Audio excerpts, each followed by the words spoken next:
Hello. So yeah, I'm going to start get back to my previous routine, back to my devlog on Ziglings.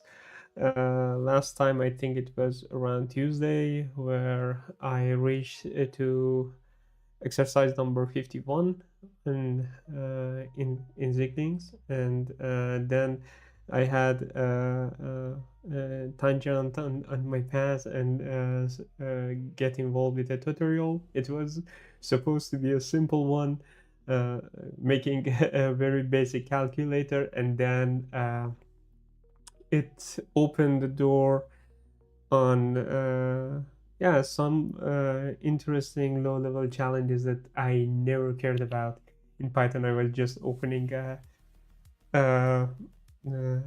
Python shell and writing a print statement, and it was printing what I need. And if I wanted to get fancy, I was using a logger to properly print out to different stdio.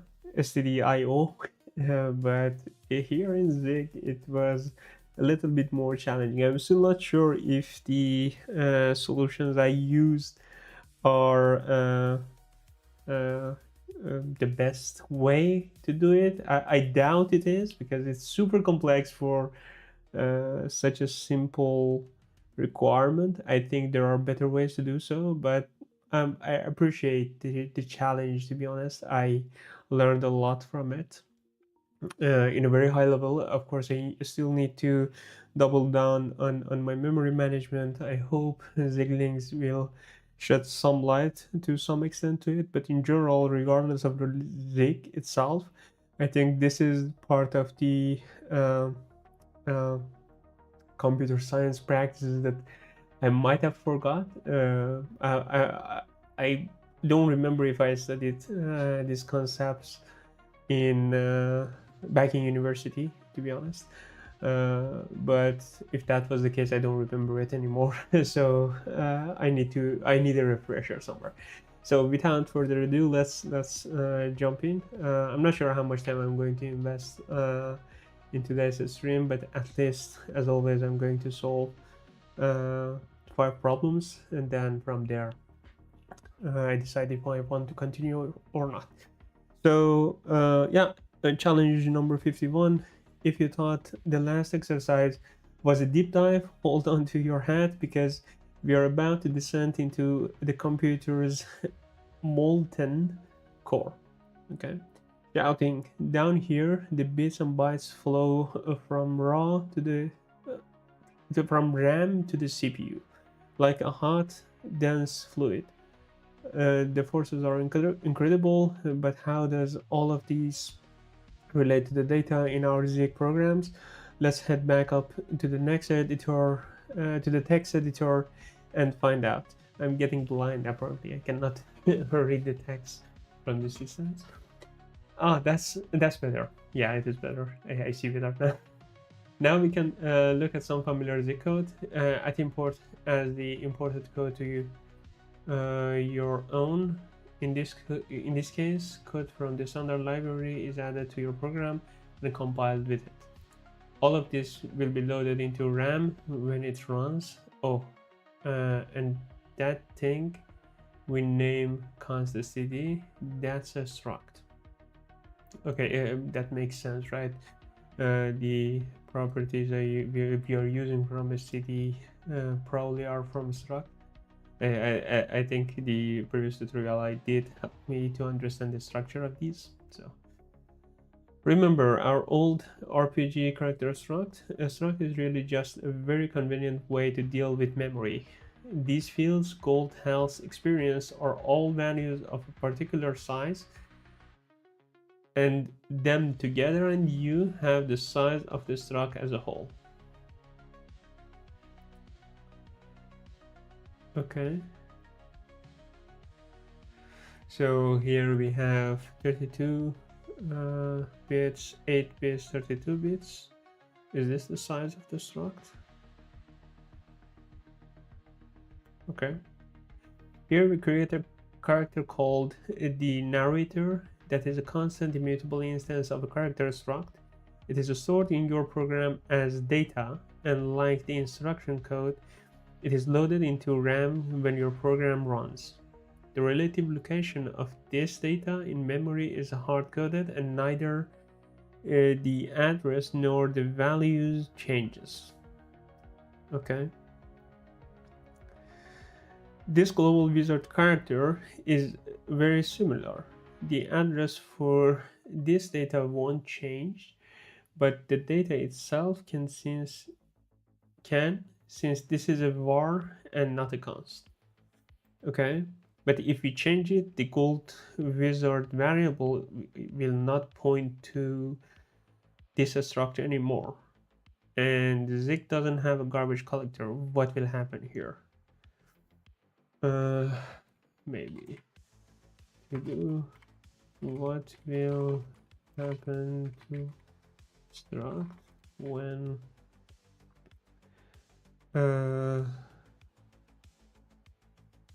it's not assigned to a variable.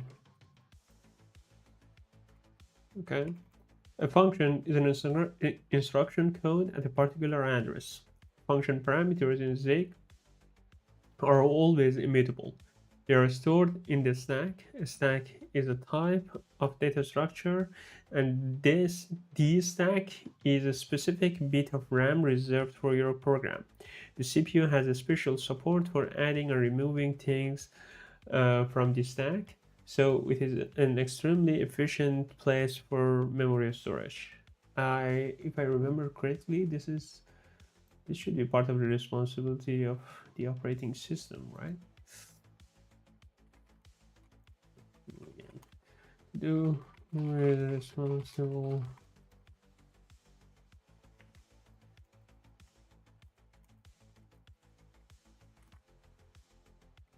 It might be a stupid question, but I have no idea.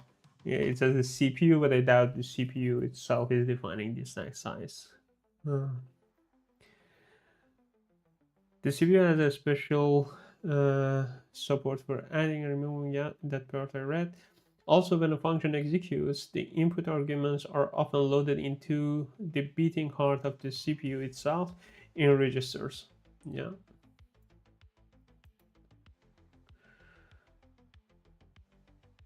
Our main function here has no input parameters, but it will have a stack entry called a frame.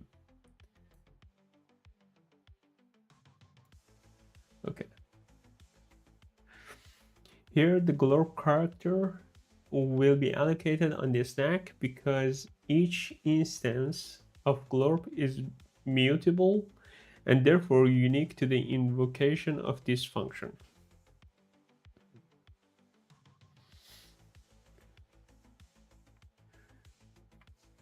The instruction code particular address function parameters in Zig are always immutable. They are stored in the stack. The stack is a type, yeah.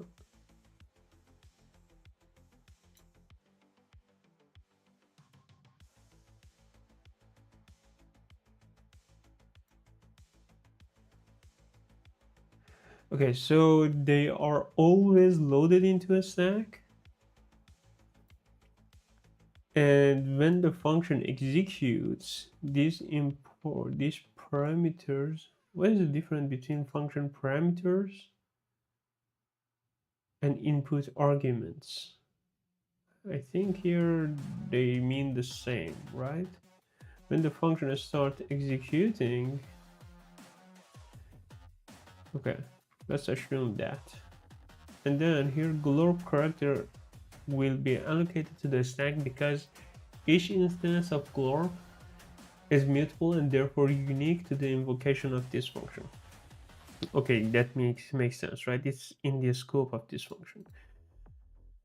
The reward XP value is interesting. It's an immutable value, so even though it is local, it can be put in global data and shared between all invocations. But being such a small value, it may also simply be inlined as a literal value in your instruction code where it is used. It's up to the compiler. Now let's circle back around to the std struct we imported at the top. Since it's just a regular Zig value, once it's imported, we can also assign new names for its fields and declarations. Debug refers to another struct, and print is a public function namespace between that struct. Let's assign std_debug print function to the const named print so that we can use this new name later. So let me also open this and std_debug print. No, I don't want to call it. What's happening? No.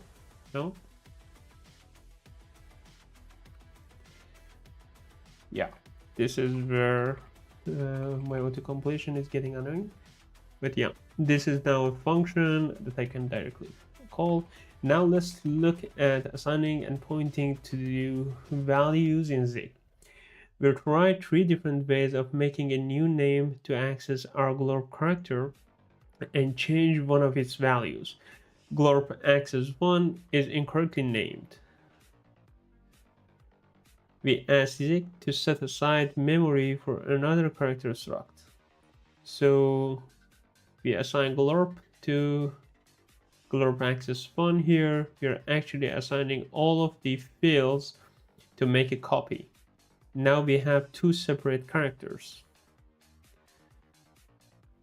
You don't need to fix this, but notice what gets printed in your program output for this one compared to the other 2 assignments.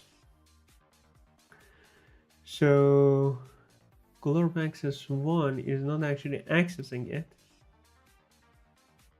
We are actually assigning all of it the fields to make a copy. So it's making a copy of glorp, and probably it's glorp 1, right? If we change it, these 2 shouldn't be equal.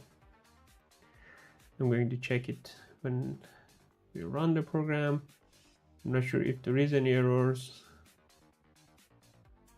Oh, I think there is no error. So Zig run exercises 051.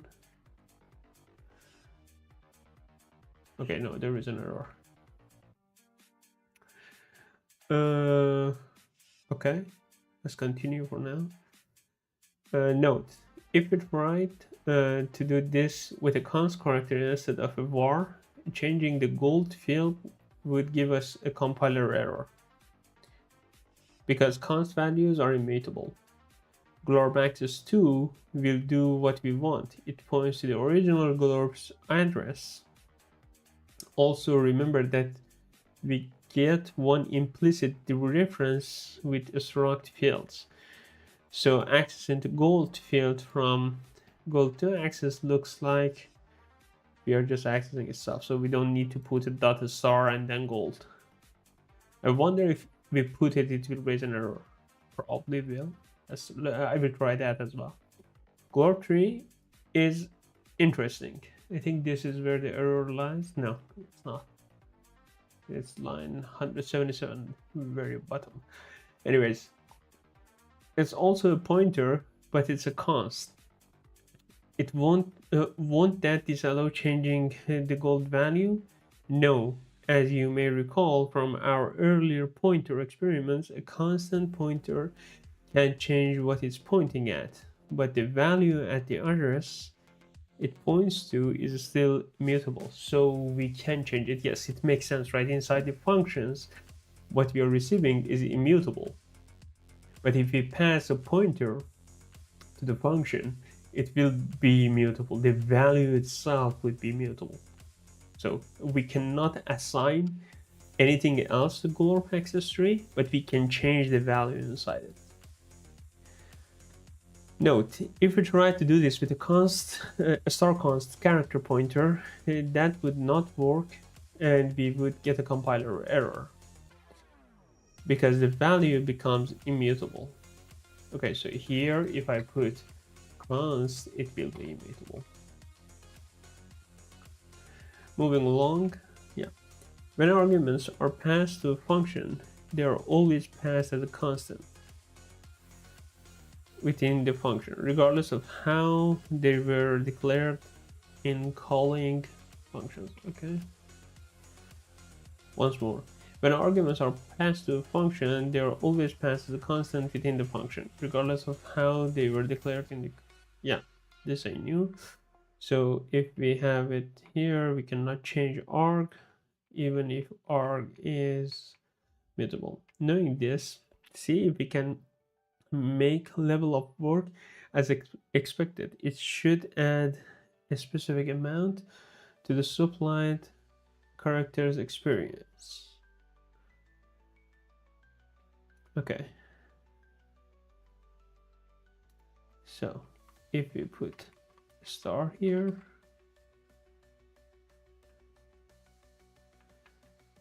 and pass a pointer,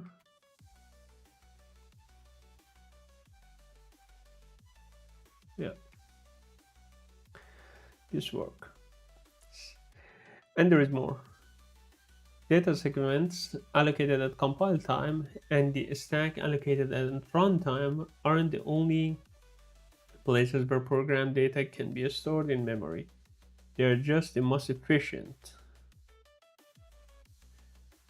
Once more, data segments allocated at compile time and the stack allocated at runtime aren't the only places where program data can be stored in memory. They're just the most efficient.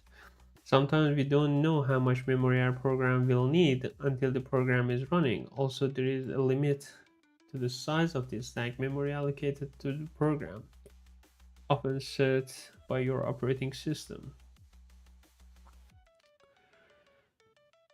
For these occasions, we have the heap. Okay, you can use as much as heap memory as you like, within physical limitations, of course, but it's much less efficient to manage because there is no built-in CPU support for adding and removing items as we have with this stack. Also, depending on the type of allocation, your program may have to do expensive work to manage the use of heap memory. We'll learn about heap allocators later. View. This has been a lot of information. You'll be pleased to know that the next exercises gets us back to learning Zig language features can use right away to do more things. Okay. A few things I wanted to check. First of all, was this one. That it's making a copy, so that makes sense. The gold 1 and gold 2 are not equal. So this is not an access pattern, we are just making a copy of it. All right. And then down here, if you put const, I should get an error. Yeah. This is interesting, even though the variable itself is a variable. When the type is locked on const, I cannot change it. And then glorp3 was an interesting one, but it's a const. Okay, this is the one I wanted to check, but if it's a const, then I cannot change it altogether. The other way also was interesting. Okay.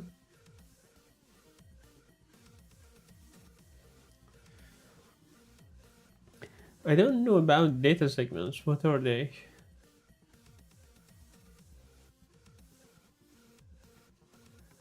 Let's see if I can find anything. Let's move this one out.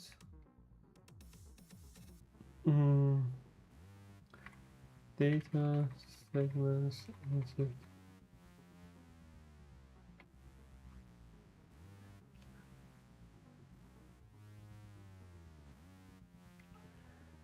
Okay, maybe it's better to ask our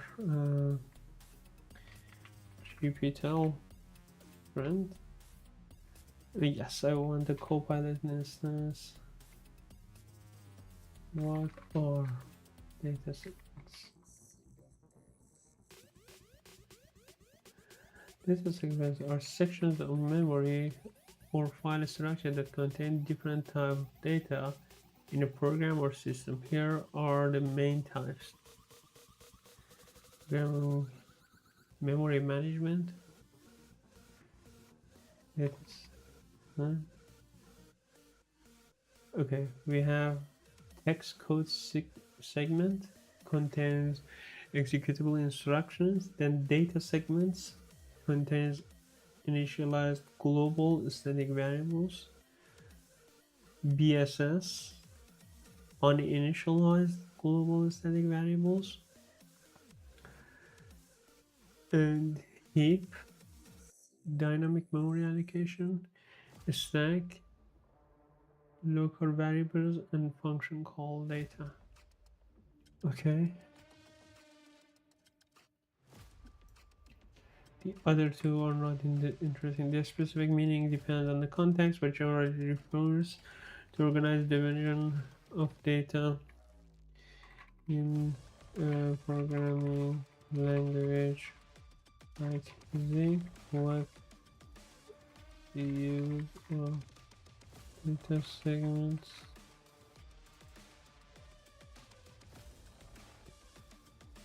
in Zig, data segments serve several important purposes for memory management and program organization. Memory layout control. Zig gives you explicit control over where data lives. Read-only data segment. It's a global variable we put there. Initialize data segment. And uninitialized goes to BSS segment. Key uses in Zig: compile time known data. Constant and string literals go in read-only segments. Enables memory protection. OS can mark as a non-writable. Global state management. Embedded system, critical for microcontrollers with limited RAM or ROM.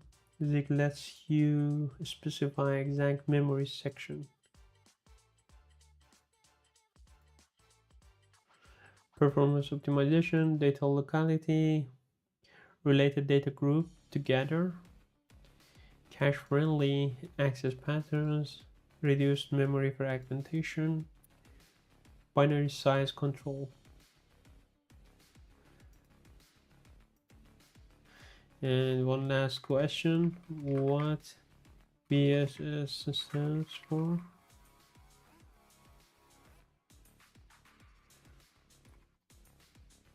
Block started by symbol or block storage segment.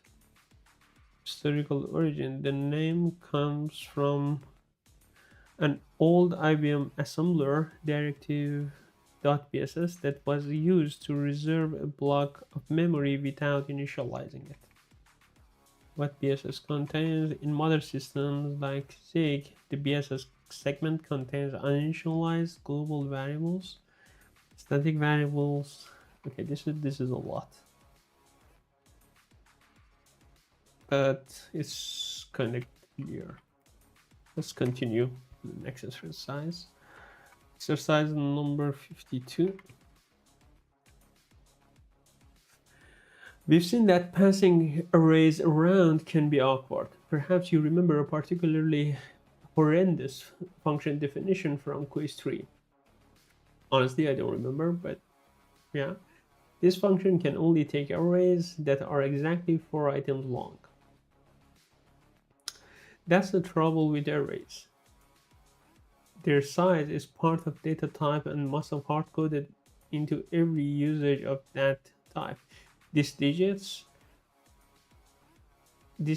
array is length 10 U8 forever and ever. Thankfully, Zig has slices, which let you dynamically point to a start item and provide a length. Here are slices of our digit arrays. Okay. As you can see, a slice starts with the index of the first item at x and last item at y minus 1. You can leave the y off to get the rest of the items. The type of a slice on an array of U8 item is always U8. Ah, interesting. I remember in the calculator exercise I was doing something like I don't know. Yeah, it was buffer and U8, and I was using the buffer down here, right?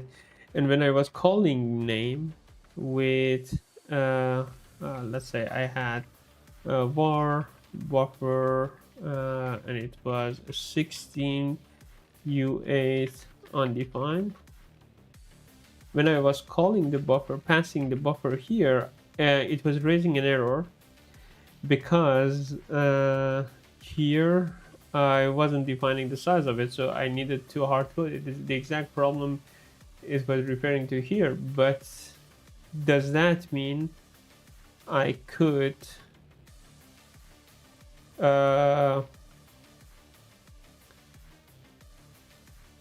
basically do buffer like from 0 to the last like this?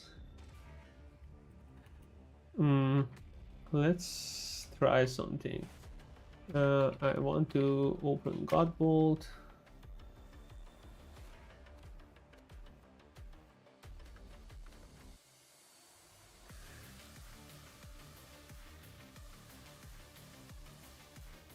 It's compiling it. That's fine. Let's remove that. Add this.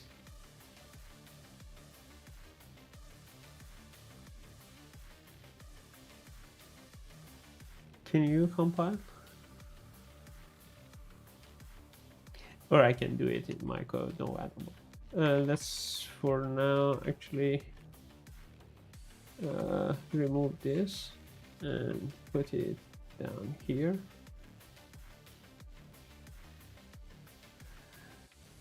If I do zig build, what happens? Yeah, there are some errors here. I will get back to this.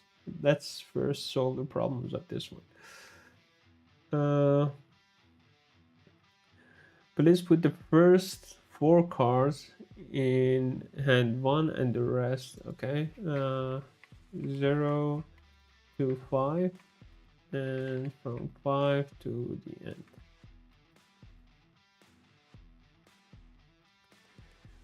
Please lend this function a hand, a U8 a slice hand. That is actually what I was trying to test up there. U8 zig build.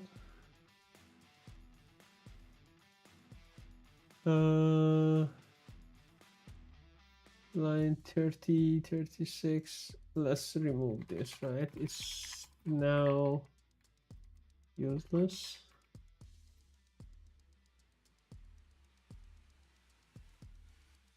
But found. Oh, again, off by 1. This is becoming embarrassing. Every time I'm off by 1 here. Anyways, this problem solved, but also this proved yeah, what I was telling earlier.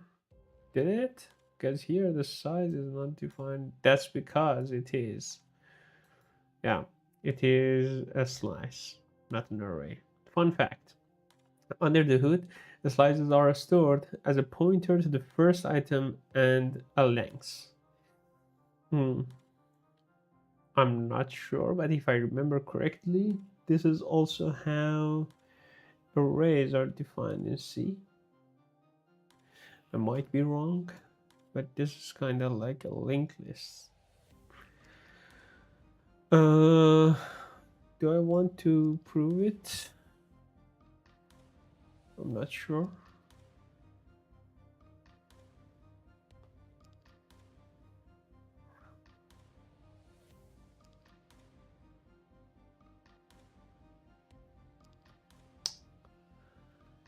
Oh, I just figured out my tablet decided to go off and I didn't mark 51 and 52 as sold. And now it's not refreshing. It might get white. Yeah, and that's ugly. Let's fix that quickly. I need to use a style for this, but until then, I'm going to use this trick to make it match my style.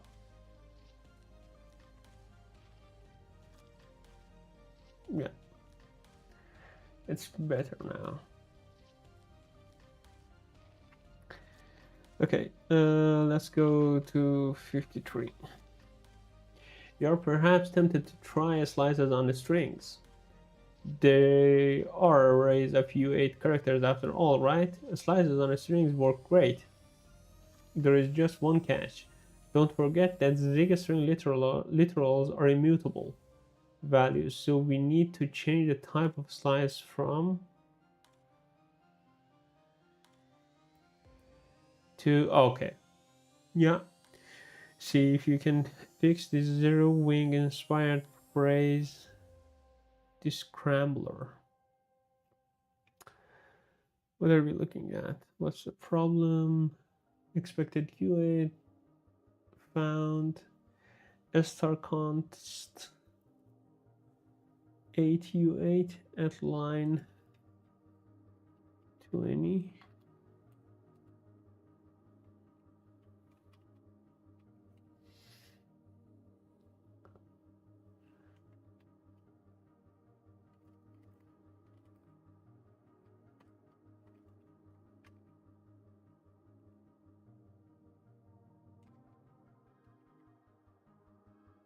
Okay. Should I do this for everything? What happened? Go to U8. Undo it. And I want to change not every. Let's try that. Const U8. This one. It's also using the same thing, has the same syntax, probably yes. I don't think it's necessary here because my functions actually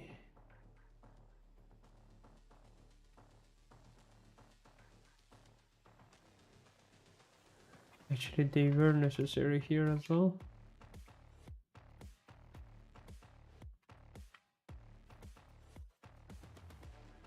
Beautiful. But the weird part is, I expected for immutable out of the box. Why do I need to add a const?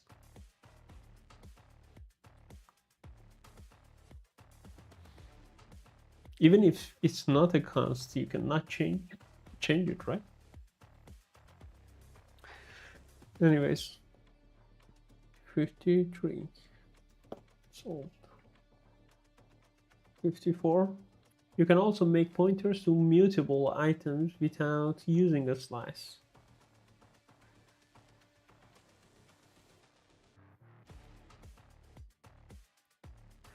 Var foo length 4U8 is this, okay.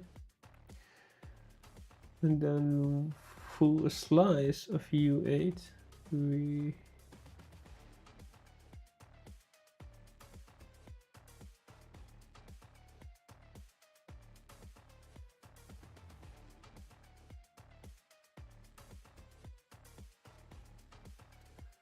full pointer. I don't know what it is doing.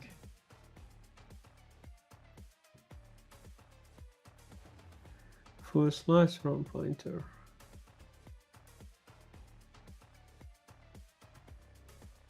The difference between full slice and full pointer is that the slice has a no length, the pointer doesn't. It is up to you to keep track of the number of U8 pointers point to.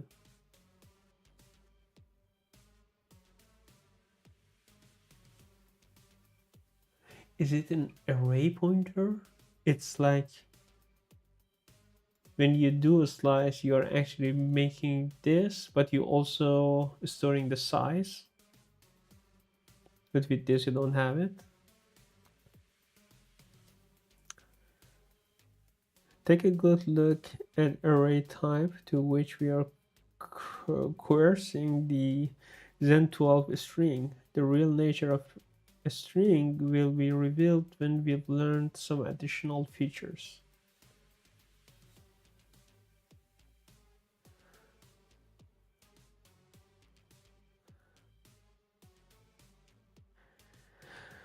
Memory is a resource, 21 character length. It's a constant pointer.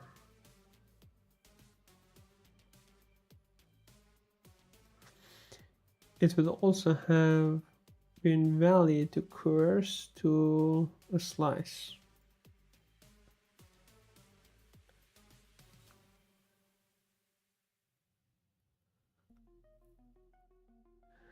Now let's turn this into a many item memory, many item pointer.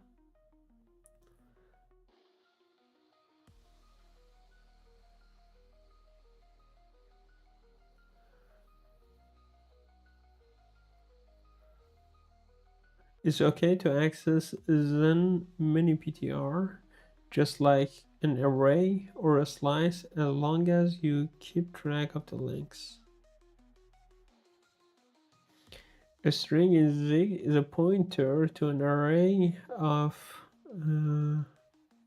const U8. I don't get it. Why we are using const str? Actually, I don't want it. I want to just. What would be the type of this print? And str. Will you type it, please?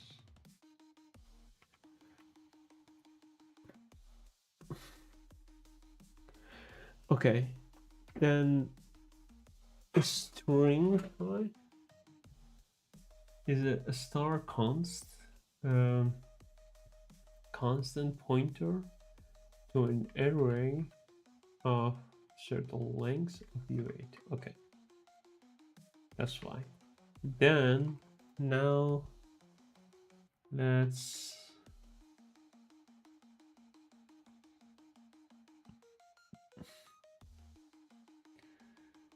see how it's going. I'm not sure about my stream. Apparently quality is a little bit low. I have some dropped frames.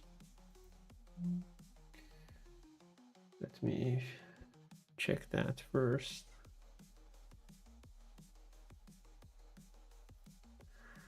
Okay, yeah, okay, this seems to be fine, but back to the business. Now let's turn this into many pointer memory. Yeah, we saw that, and it's okay to use it both as an array or a slice as long as we keep track of the size. A string in Zig is a pointer to an array of const 8 values. That's what I checked up here, or a slice of const U8 values, as you saw above. So we could create a many item pointer of const U8 as a string as long as we can convert it to a slice. Hint, we do know the lengths. Okay, please fix the line so the print statement below can print it.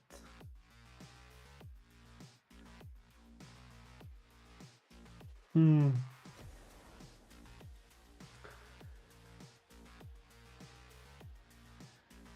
Expected type.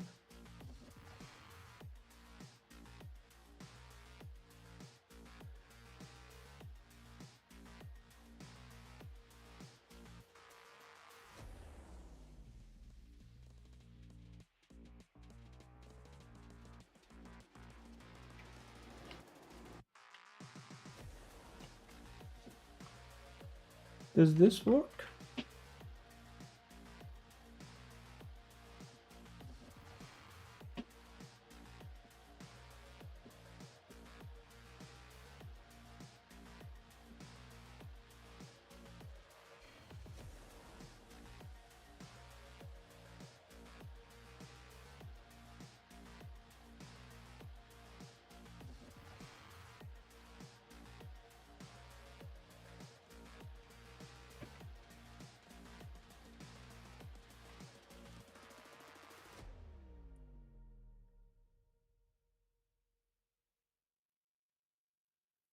Fix this line so the print statement can work.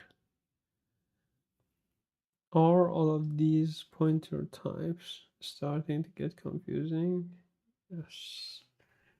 Basic pointer cheat sheet.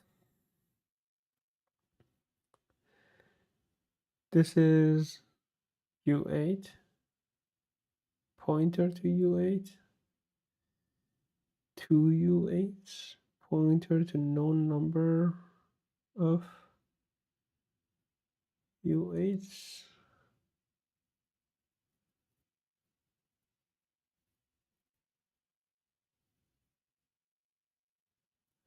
Pointer to unknown number of immutable U8s. The previous one was also unknown, not known. Okay.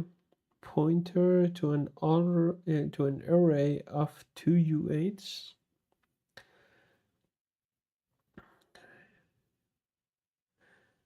A slice of U8s. A slice of immutable U8s. Okay, but how can I solve this? Expected type is constant U8 found star constant. That's it here.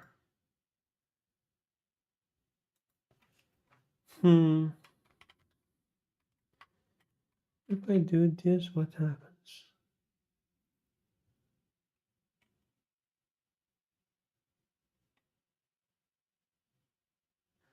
The following comment failed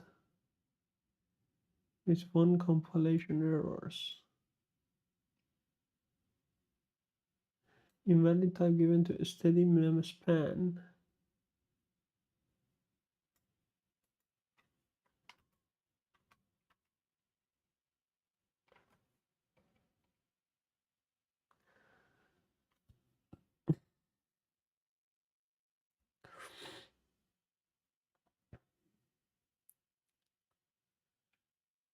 Which line is it?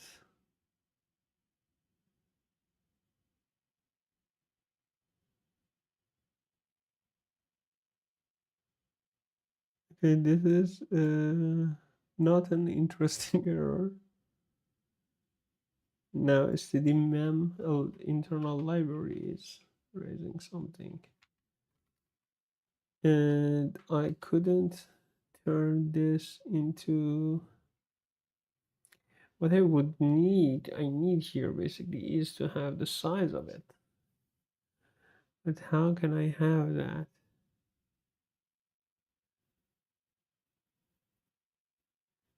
This is a many pointer, means that we don't have the size.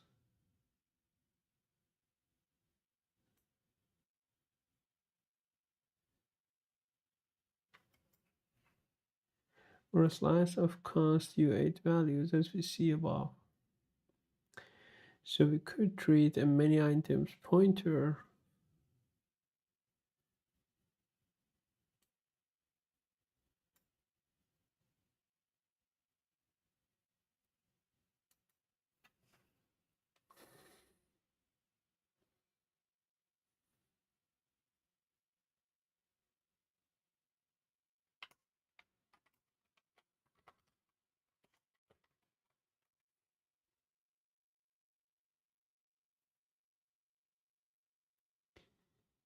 This is working because I defined the last item, but if I do exercise 054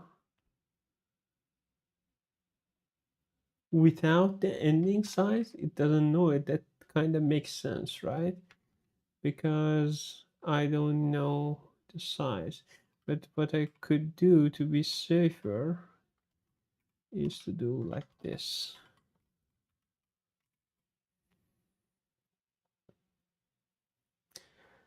Interesting. Uh, cheat sheet in 054. This I need to check back. 54 also solved. 55. A union lets you store different types and sizes of data at the same memory address. How is this possible? The compiler sets aside enough memory for the largest thing you might want to store. In this example, an instance of foo always takes up U64 of a space in memory, even if you are currently storing a U8. Okay, so union means I am going to store either of these values, small, medium, and large, not all of them at once. Okay, the syntax looks just like a struct, but a foo can only hold a small or medium or large value. Once a field becomes active, the other inactive fields cannot be accessed. To change active fields, assign a whole new instance. Yeah, that's what they said. Unions can save a space in memory because they let you reuse a space in memory. They also provide a sort of primitive polymorphism. Here, foobar can take foo no matter what size of unsigned integer it holds. Oh, but how does foobar know which field is active? Zig has a neat way of keeping track, but for now we'll just have to do it manually. Let's see if we can get this program working. Let's have the error as well. Zig build number 55 is has no member named C. Okay, we've just started writing a simple ecosystem simulation. Insects will be represented by either bees or ants. Bees store the number of flowers they visited that day, and ants just store whether or not they're still alive. Okay. Since we need to specify the type of insect, we'll use an enum. Remember those? Yes. Okay. We'll just make one bee and one ant to test them out. For ant, still alive. For bee, flowers visited. Insects report. Oops, we made a mistake.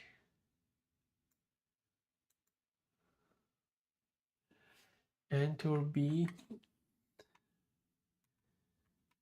and bee.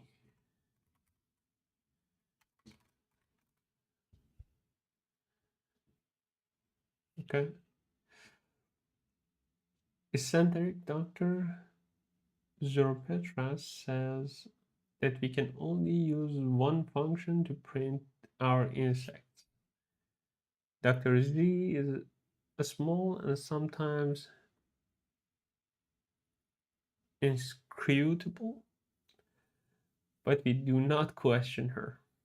Okay, I need to find the meaning of this word as well. Print insect. Okay, we have a switch statement. If it's .a,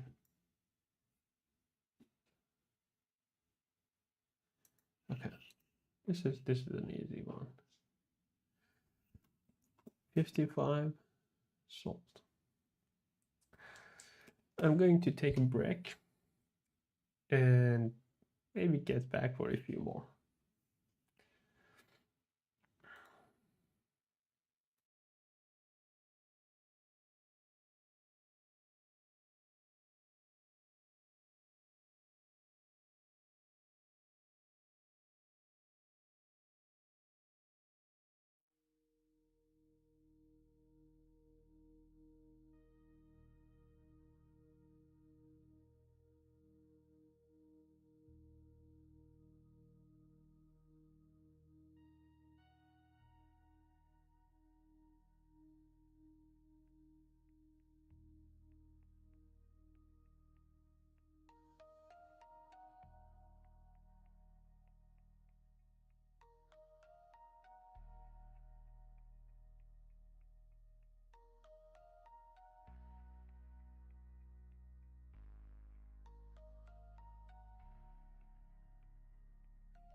Okay, let's do a few more. For number 56, it is really quite inconvenient having to manually keep track of the active fields in our union, isn't it? Yes, it is. Thankfully, Zig also has tagged unions, which allows us to store an enum value between our union representing which field is active. Okay, then if I have foo tag, which is enum, and then I have foo union of type foo tag, where small, medium, and large has those values. Now we can use a switch directly on the union to act on the active field.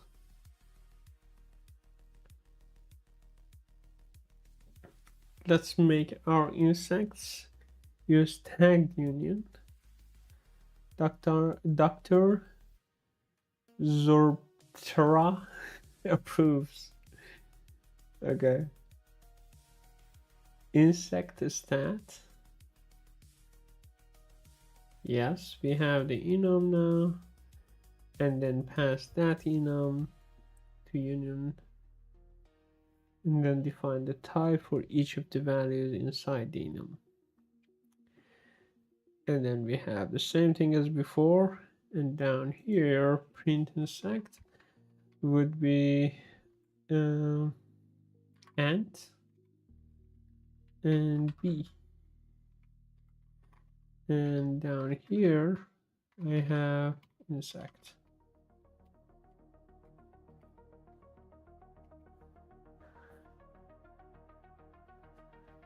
Nice. This was really convenient, of course. And now 57. With tagged unions, it gets even better. If you don't have a need for a separate enum, you can define an inferred enum with your union all in one place. Just use the enum keyword in place of tag type. Yeah, this is a smart solution, right? Because in the previous one, we were just copying the fields right over here, and it was easy to break this. Right, typing it twice. Now we can just put enum here, and we don't need to define this. This is good. Let's convert the insect doctor. I don't want to repeat that name anymore. Has already deleted the explicit insect. Instead, yeah, F G, and then yeah, no the completion Ziglings. Nice. Inferred enums are neat, representing the tip of the iceberg in the relationship between enums and unions. You can actually coerce a union to an enum, which gives you the active field from the union as an enum.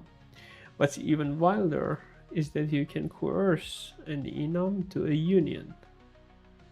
But don't get too excited, that only works when the union type is one of those weird 0-bit types like void.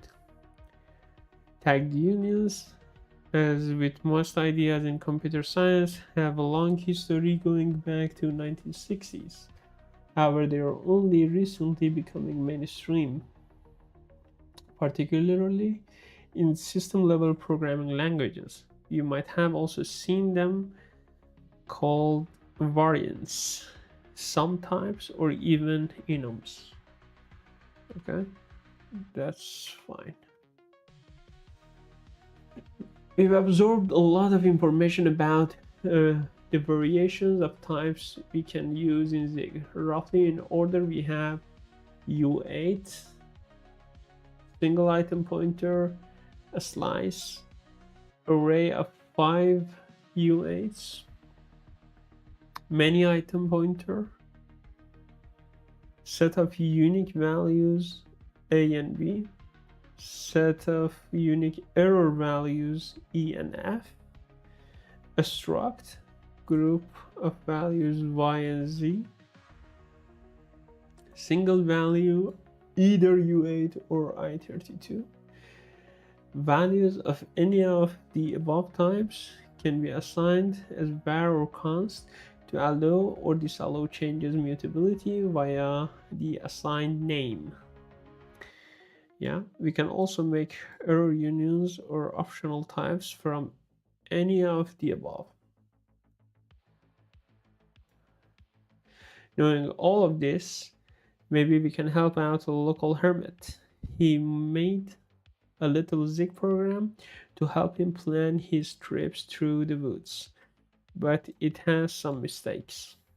A note: you do not have to read and understand every bit of this program. This is very big. Feel free to skim through it and then just focus on the few parts that are actually broken.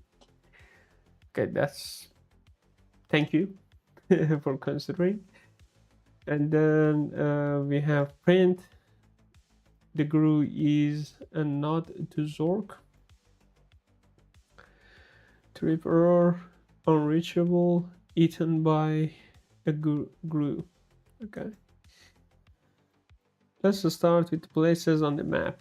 Each has a name and a distance or difficulty of travel, as judged by the Hermit. Note that we declare the places as mutable because we need to assign the passes later. And why is that? Because passes contain pointers to places, and assigning them now would create a dependency loop.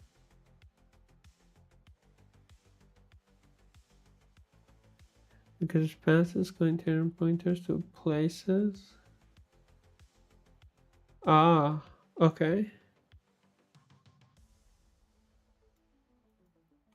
Okay. Hermit's hand around ASCII map. Archer's Point, Fox Pond, Short Waterfall, East Pond, Boat, Cottage. We'll be reserving memory in our program based on the number of places on the map. Note that we do not have to specify the type of this value because we don't actually use it in our program once it's compiled.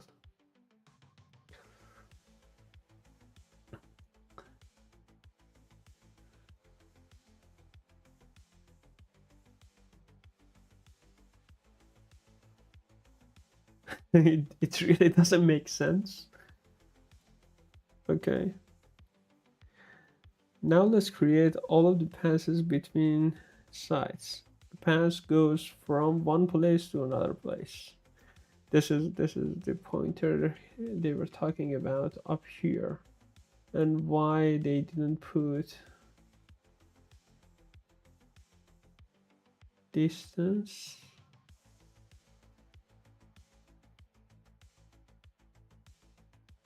Oh, the path they need to define later, because path itself has a dependency to place object. Okay. By the way, if the following code seems like a lot of tedious manual labor, you're right.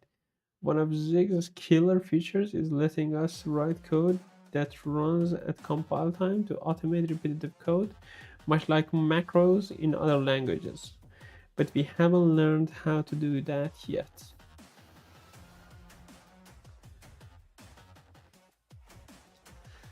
Okay, that's convenient to know. We have a pass from to B, distance to B pass.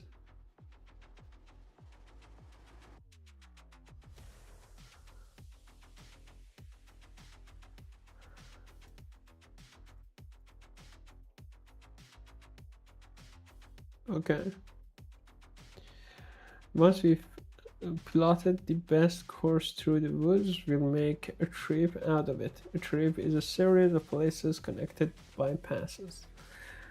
We use a trip of the item union to allow both places and passes to be in the same array.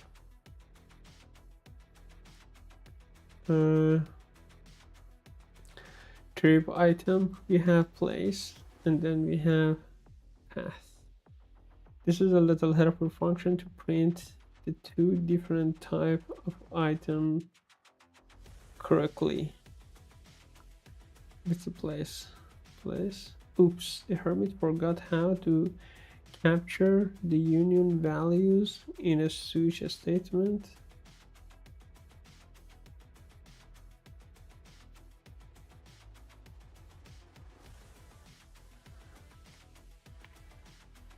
It was like this.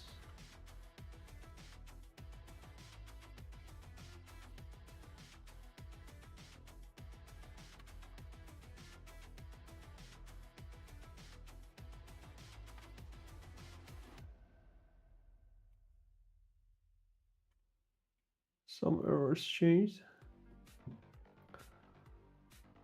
Ah, let's hope I'm correct. I think this was the syntax. I can quickly check. Yeah.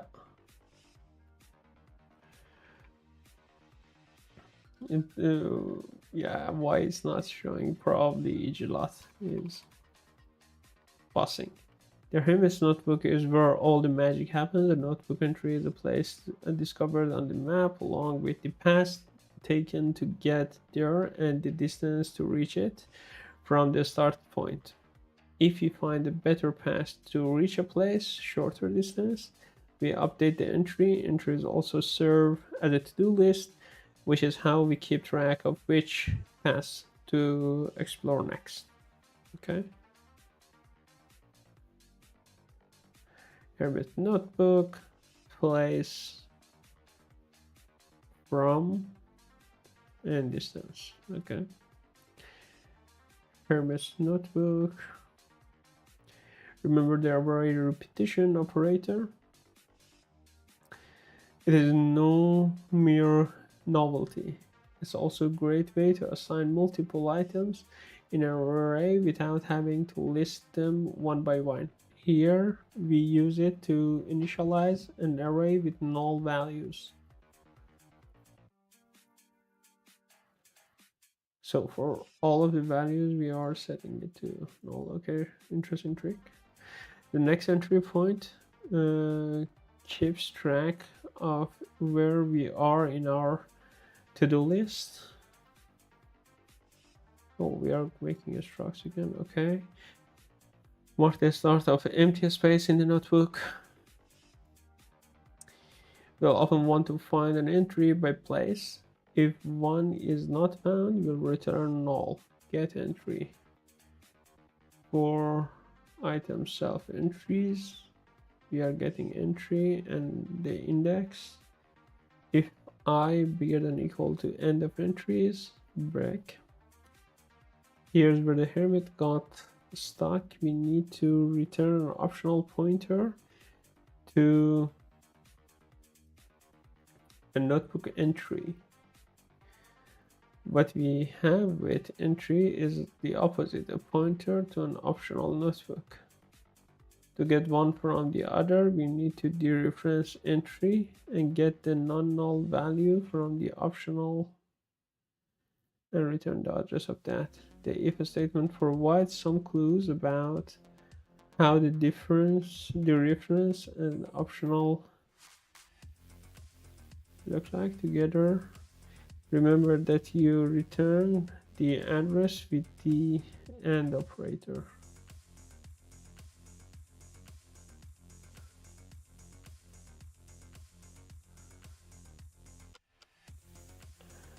Try to make the answer this long.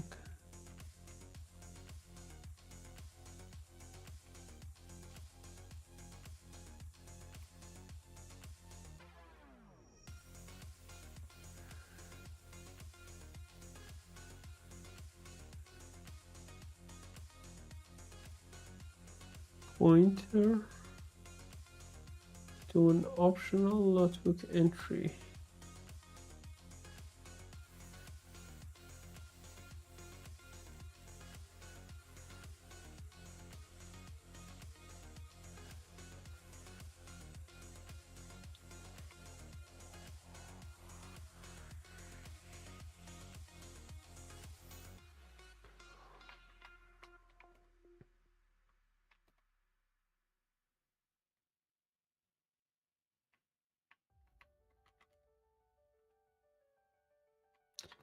It wanted to be the pointer, right? But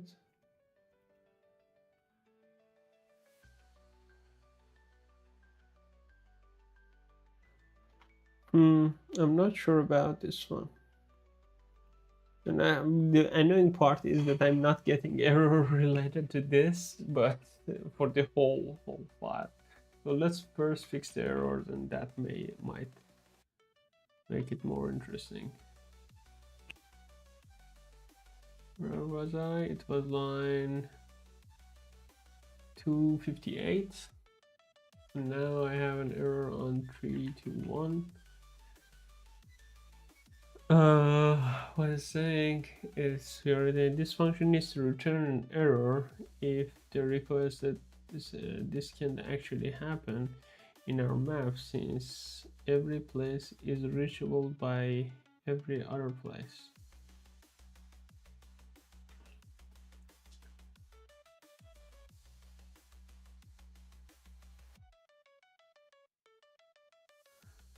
So was reached. This can't actually happen.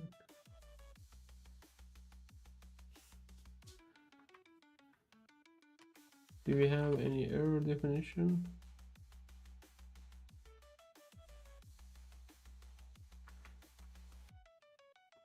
Okay, we are sending unreachable. What is? Oh, okay.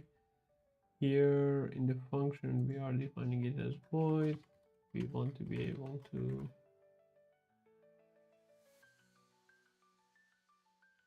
okay, now we are back to my line 258.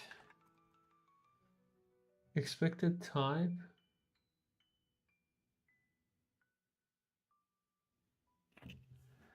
Okay, I have a pointer Actually, this is not what I want, right? If I do it again, what happens?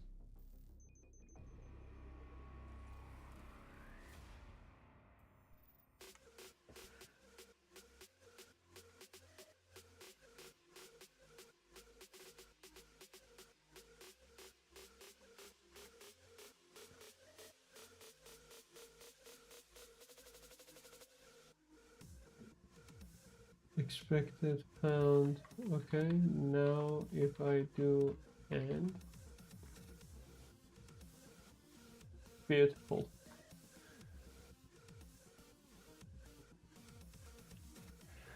Okay, I really don't feel to read all of it today. Going deeper. In computer science terms, our map places are nodes or vertices, and the paths are edges. Together, they form a weighted directed graph. It is weighted because each path has a distance, also known as a cost. It is directed because each path goes from one place to another place. Undirected graphs allow you to travel on an edge in either direction. Since we append new notebook entries at the end of the list and then explore each sequentially from the beginning, like a to-do list, we are treating the notebook as a first in, first out FIFO queue. Since we examine all closest passes first before trying further ones, thanks to the to-do queue, we are performing a breadth first search. By tracking lowest cost passes, we can also say that we are performing a least cost search. Even more specifically, the Hermit notebook most closely resembles the shortest path faster algorithm attributed to Edward F. Moore. By replacing our simple people queue with a priority queue, we would basically have a Dijkstra's algorithm. A priority queue retrieves items stored by weight. In our case, if it would keep the passes with the shortest distance at the front of the queue. Dijkstra's algorithm is more efficient because longer passes can be eliminated more quickly. Uh, there are a lot of familiar concepts here. I know them in high level, right? FIFO, directed graph, weighted directed graph. But in terms of implementation, I've never done that before. But I think this belongs to further challenges I'm going to take on in my journey.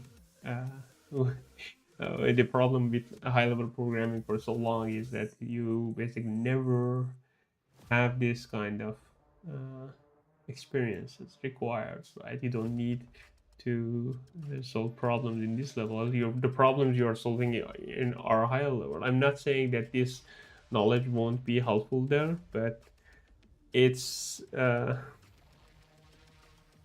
yeah, solved many times, and probably there is a library for it that you are going to use it. Unless there is a really niche problem that you need to solve, and that exposes you to these challenges. So yeah, end of rant, and I don't feel that I would be confident jumping from all of these. Let's quickly read through this to make sure there is nothing important. Check notes, yeah. If we don't, we'll add the entry to the notebook. If we do, we check, yeah. This is basically the documentation of the functions, the same here. We start a destination entry, yeah, these are basically the documentation of the behavior of the function, and we don't have error. I'm going to, yeah, follow their advice. I don't need to read and understand every bit of this program until further notice. Let's round it. I have solved 57 and 58. Hopefully I can reach to 60 today. 50. 9 actually. Zig lets you express integer literals in several convenient formats. These are all the same value. Yeah. Okay. You can also place underscore in numbers to aid readability. I love it. Please fix the message. We have the print statement. Zig is cool. And then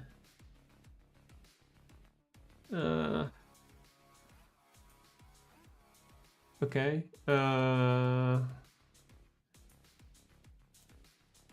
Like this.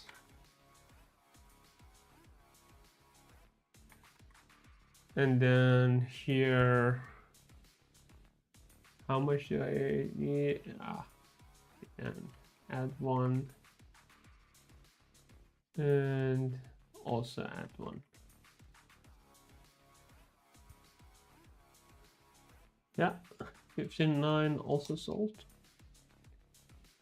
And last one, 60. Zig has support for IEEE 754 floating point numbers in these specific sizes.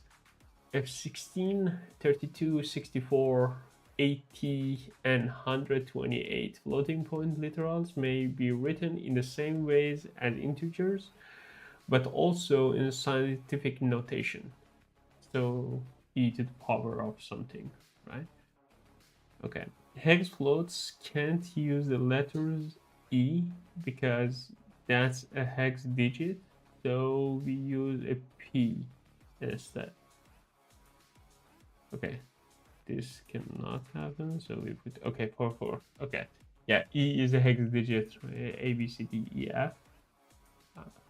Okay, be sure to use a float type that is large enough to store your value, both in terms of significant digit and a scale. Rounding may or may not be okay, but numbers which are too large or too small become inf or minus infinity, positive or negative. Yeah. When performing math operations with numeric literals, ensure the types match. Zig doesn't perform unsafe type coercions behind your back. Okay. Here we have no error. A literal of a different type, yes, but we cannot assign who to F16. Please fix the 2 float problems with this program and display the result as a whole. Okay, we are getting int.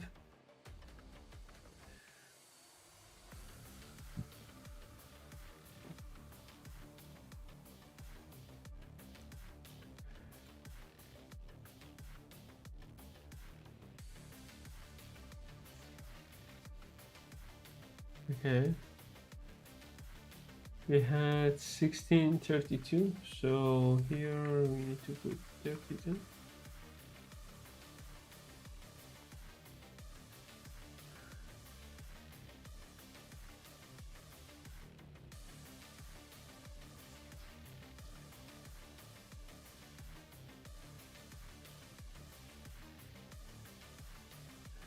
How should I round it?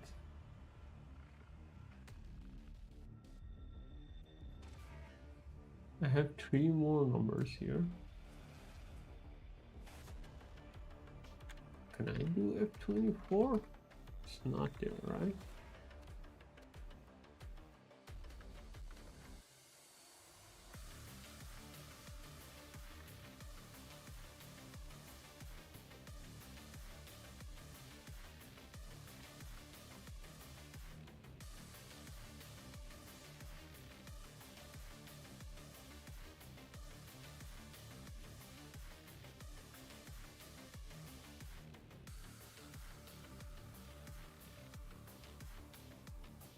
Okay, interesting. Floating further, as an example, Zig's F16 is a IEEE 754 half precision binary floating point format, binary 16, which is stored in memory like so. So we have significant, exponent, and sign. This example is a decimal number 2014, which happens to be closest representation of pi. We can make with an F16 due to the way IE 754 floating points to store digits. Sign with 0 makes the number positive. Exponent 10,000 are a scale of 16.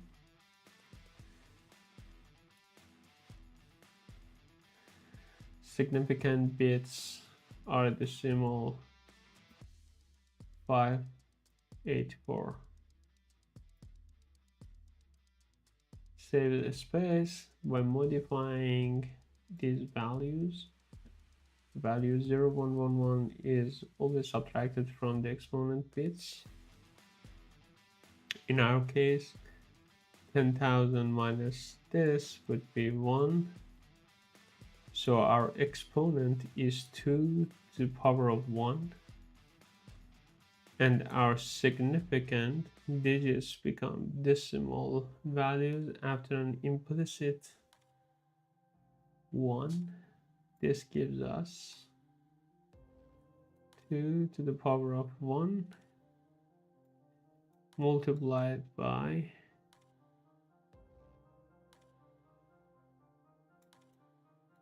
feel free to forget these implementation details immediately. The important thing to know is that floating point numbers are great at storing big and small values.